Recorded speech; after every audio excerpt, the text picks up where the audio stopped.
Hello dear student, how are you all? I hope you all are fine. So बच्चों, आज हमारी SST की class second का chapter number 9 start करते हैं। हमारे चैप्टर का नाम है यातायात के साधन।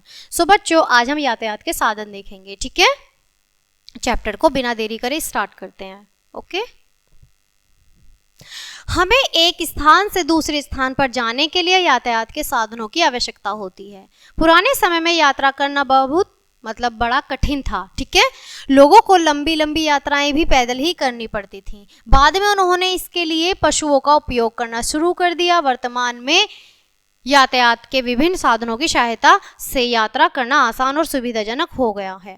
हम कम समय में लंबी दूरी की यात्रा कर सकते हैं। साथ ही साथ भारी सामान को भी दूर दराज के क्षेत्रों में शीघ्रता एवं सुगमता में से भेज सकते हैं। यातायात के साधन 3 प्रकार के होते हैं: स्थल यातायात, भूमि यातायात, चलने वाले साधन, जल में चलने वाले साधन, आकाश में उड़ने वाले साधन, ठीक है। स्थल यातायात के साधनों में वे साधन आते हैं जो जमीन पर चलते हैं। घोड़ा, बैलगाड़ी, ऊंट, हाथी, गधा, खच्चर आदि पशुओं को यातायात के साधन के रूप में प्रयुक्त किया जाता है। ये पशु साधारण गांवों में बोझा ढोने के काम में आते हैं। बहुत से लोग साइकिलों का भी प्रयोग करते हैं बच्चों, ठीक है।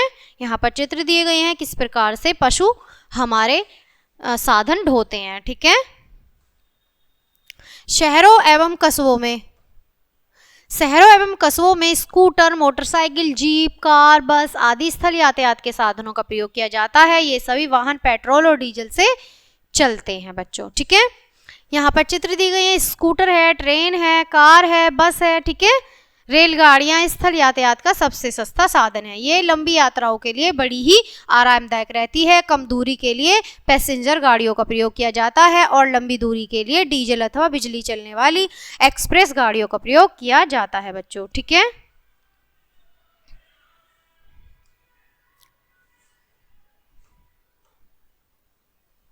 मुंबई, कोलकाता, दिल्ली, चेन्नई आदि बड़े नगरों में लोकल ट्रेन चलती हैं, जिनके द्वारा प्रतिदिन लाखों लोग यात्रा करते हैं।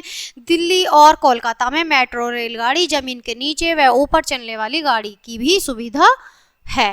वायु यातायात के साधन, अब बात करते हैं बच्चों वायु यातायात के साधन। वायु यातायात के साधनों में वे सभी साधन आते हैं जो ऊपर आकाश में उड़ते हैं। वायुयान, हवाई जहाज, हेलीकॉप्टर, रॉकेट आदि प्रमुख वायु यातायात के साधन है बच्चों। चित्र के जरिए आप समझेंगे, ठीक है।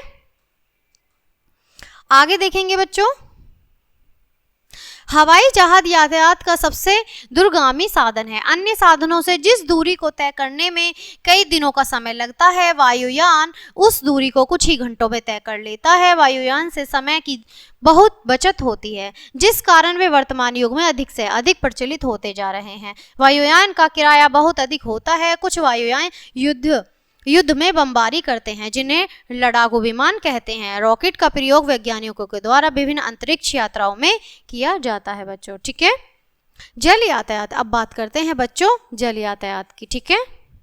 जल यातायात के साधनों में वे सभी साधन आते हैं जो जल के ऊपर चलते हैं। नाव, स्टीमर, पानी के जहाज जल यातायात के प्रमुख साधन हैं। नदी को पार करने के लिए नावों का प्रयोग किया जाता है। एक देश से दूसरे देश में जाने एवं सामान भेजने के लिए जलयान का पानी के जहाज का प्रयोग करते हैं। एक जलयान को सामान लादने व उतारने के लिए एक अच्छे बंदरगाह की आवश्यकता होती है। मुंबई भारत का सबसे बड़ा बंदरगाह है, ठीक है बच्चों। जो मुंबई है शहर, वो भारत का सबसे बड़ा क्या है, बंदरगाह है, ठीक है। यहाँ पर देखिए कुछ चित्र दिए गए हैं जो जलयान है, ठीक है, जिनसे सामान ले जा सकते हैं, यात्री भी यात्रा कर सकते हैं, ठीक है।